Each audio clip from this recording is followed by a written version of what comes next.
Hello everybody, and welcome to the Fortean Slip Bedtime Stories. Tonight, the shocking true story of the Maine Ridge Monster. This story is told from the perspective of the young man who was there that day. In 1988, when I would have been around 13 years old and my father 38, we were fishing for brook trout in Northern Maine.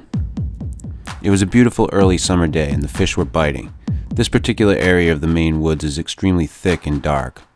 We were wading down the brook when we noticed the half-eaten remains of a snowshoe hare lying on the bank of the brook. On closer examination, we noticed that the head of the hare was half-eaten. Anyway, we had caught our limit of brook trout that day and we were heading back to the truck, which was parked about 5 miles away at the end of a logging road. This is the road we followed on the way out. When I say logging road, I mean an old logging road which has not been logged in over 30 years and was very grown over, but made for easier walking than through the thick cedars. We didn't talk much on the way down the road until we came across an old cabin deep in the woods. We stopped to sit down for a while and rest.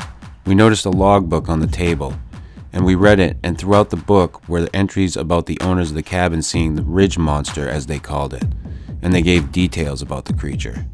Rested, we walked on down the trail when all of a sudden my father stopped dead in his tracks.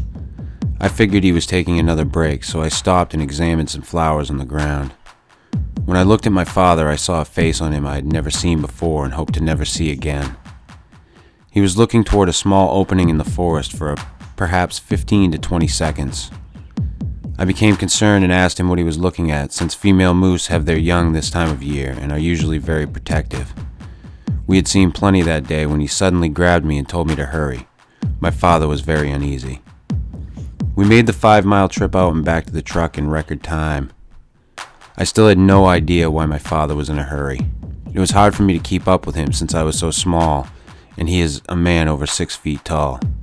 When we got to the truck, he told me to get in with a tone of voice I dared not disobey. On the ride home, he told me the incredible story of what he'd seen.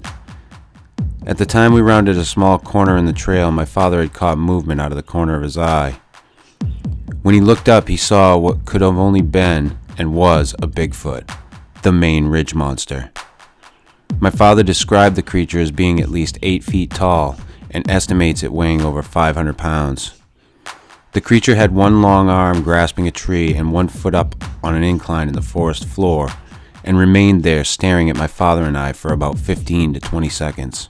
My father said it seemed to be bored with us all of a sudden and simply pulled itself up with one hand grasping the tree and silently disappeared into the woods.